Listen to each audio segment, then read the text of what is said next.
नमस्कार, news nation digital के हमारे इस खास एपिसोड खबर दुनिया की में आपका स्वागत है। मैं हूं सुमित कुमार दुबे। 7 अक्टूबर 2023 को गाजा से निकलकर हमास के लड़ाकों ने इजराइल पर जो हमला किया था, तब से लेकर अब तक तकरीबन 2 साल हो चुके हैं। खाड़ी में इजराइल की जंग जारी है। इजराइल की फौज ने गाजा में घुसकर हमास के खिलाफ लड़ाई के दौरान हजारों की संख्या में आम फिलिस्तीनियों का खून भी बहाया और हमास के साथ साथ लेबनान के हिजबुल्लाह की कमर भी तोड़ दी। सीरिया पर भी हमला किया, ईरान पर भी हमला किया और यमन के हुतियों पर भी हमला किया। अब इजराइल गाजा सिटी पर कब्जे की आखिरी लड़ाई लड़ रहा है और ऐसा माना जा रहा है कि गाजा के बाद इजराइल वेस्ट बैंक के इलाकों पर भी कब्जा करके फिलिस्तीन के एक देश बनने के ख्वाब को भी तोड़ देगा।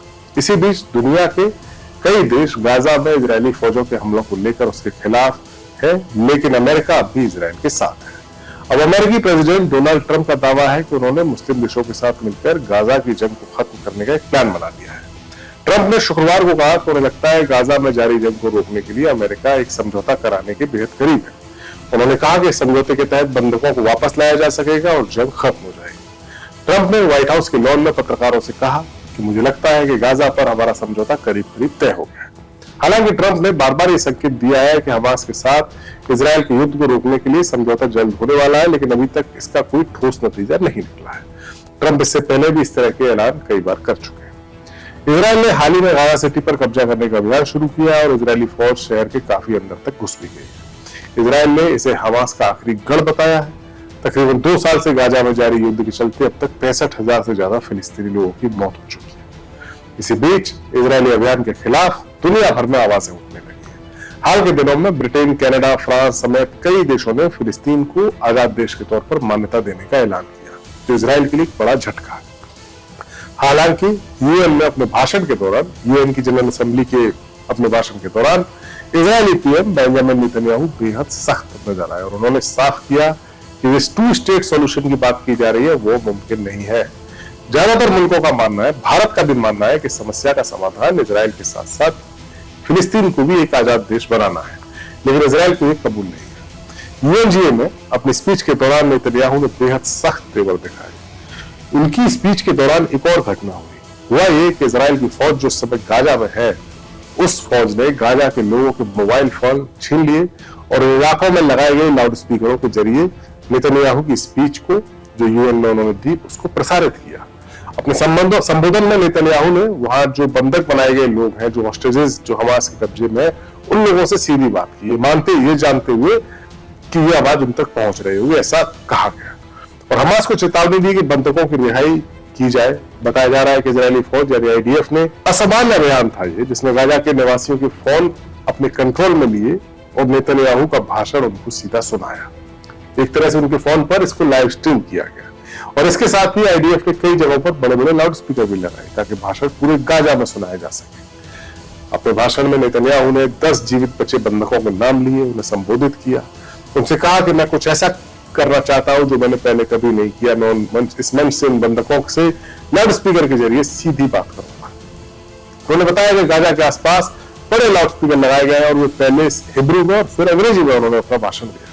नेतन्याहू ने हमास के लीडर्स जो बंधकों को कैद रखे हुए उनसे कहा कि वो अपने हथियार डाल दें और सभी बंधकों यानी 48 लोगों को तुरंत छोड़ दें। उन्होंने चेतावनी दी कि अगर वो बंधक छोड़ देंगे तो उन्हें जीवन मिलेगा, नहीं तो इजराइल उन्हें ढूंढकर खत्म कर देगा। हालांकि यूएन में नेतन्याहू की स्पीच शुरू होते ही कई देशों के नुमाइंदे, उनके प्रतिनिधिमंडल हॉल से बाहर निकल गए। एक तरह से पता चला कि ये एक तरह से नेतन्याहू की स्पीच का बॉयकॉट था और इससे पता चलता है कि गाजा के मसले पर इजराइल इंटरनेशनल कम्युनिटी में कितना अलग थलग पड़ चुका है। लेकिन फिर भी अगर नेतन्याहू अपनी जिद पर अड़े हैं तो इसकी वजह है अमेरिका का समर्थन। अमेरिका इजराइल को क्यों समर्थन करता है, इसकी चर्चा हमने अपने पिछले वीडियो में की थी। अब सवाल यह है कि अमेरिका के पास गाजा की जंग को रोकने के लिए ऐसा कौन सा प्लान है, कौन सा फॉर्मूला है जिसे मुस्लिम देश भी मान लेंगे और इजराइल भी राजी हो जाए। ऐसा माना जा रहा है कि अमेरिका की योजना गाजा में हमास की सत्ता को खत्म करके वहां एक नया सिस्टम बनाने की है। ब्रिटेन के पूर्व पीएम टोनी ब्लेयर को गाजा का प्रशासन संभालने के लिए दिया जा सकता है। अमेरिकी प्रेसिडेंट डोनाल्ड ट्रंप की लीडरशिप में जो शांति योजना बन रही है उसके तहत गाजा में एक अस्थायी प्रशासन बनाने की बात है। इसे गाजा इंटरनेशनल ट्रांजिशनल अथॉरिटी यानी GITA कहा जा सकता है। इसका मकसद साफ है, जंग खत्म होने के बाद सत्ता के खालीपन को भरा जाए। गाजा का पुनर्निर्माण हो, सुरक्षा व्यवस्था को संभाला जाए, साथ ही धीरे धीरे इसमें पश्चिमी किनारे के फिलिस्तीनी प्राधिकरण को जोड़ने की तैयारी भी की जाए, जो वेस्ट बैंक पर जो फिलिस्तीन की जो सत्ता है महमूद अब्बास वाली। जीआईटीए का मुख्यालय पहले इजिप्ट के अल अरिश में होगा ताकि योजना बन सके और इंटरनेशनल समन्वय आसान हो। बाद में जब हालात स्थिर होंगे तब जीआईटीए गाजा में एंट्री करेगा और वहां बहुराष्ट्रीय सुरक्षा बल होगा, यानी अलग अलग देशों की फौज होगी जिसमें अरब सैनिक भी शामिल होंगे।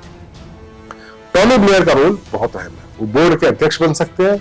उनके साथ 1 से 2 फिलिस्तीनी रिप्रेजेंटेटिव होंगे, संयुक्त राष्ट्र संघ के अधिकारी होंगे और बाकी अंतर्राष्ट्रीय लोग होंगे। टॉनी ब्लेयर के नाम से कई लोग असंतुष्ट हैं क्योंकि उनका इराक युद्ध में समर्थन और मिडिल ईस्ट के राजदूत के तौर पर का जो इतिहास रहा है वो लोगों को याद है।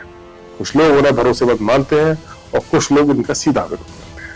ट्रंप और अरब लीडर्स की बैठक हुई है। सऊदी अरब, इजिप्ट और कतर ने भी पॉजिटिव रिस्पॉन्स दिया है, मगर उन्हें एक साफ सीधा रोड मैप चाहिए कि गाजा में सत्ता कब और कैसे हस्तांतरित होगी।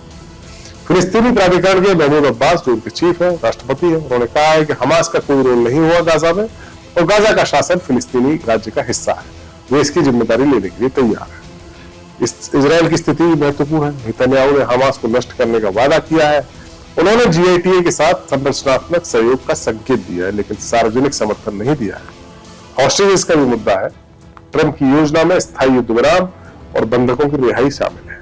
हमास का कोई भी भूमिका इसमें आगे नहीं होगी, ऐसा कोई प्रस्ताव नहीं है। यही बात नेतन्याहू कहते हैं कि गाजा से हमास का नामो निशान खत्म होगा। न्यूयॉर्क डिक्लेरेशन में केवल 1 साल की अंतरिम अवधि दी गई है, यानी कि 1 साल तक यह अंतरिम सत्ता रहेगी, फिर फिलिस्तीनी प्राधिकरण को सत्ता सौंप दी जाएगी।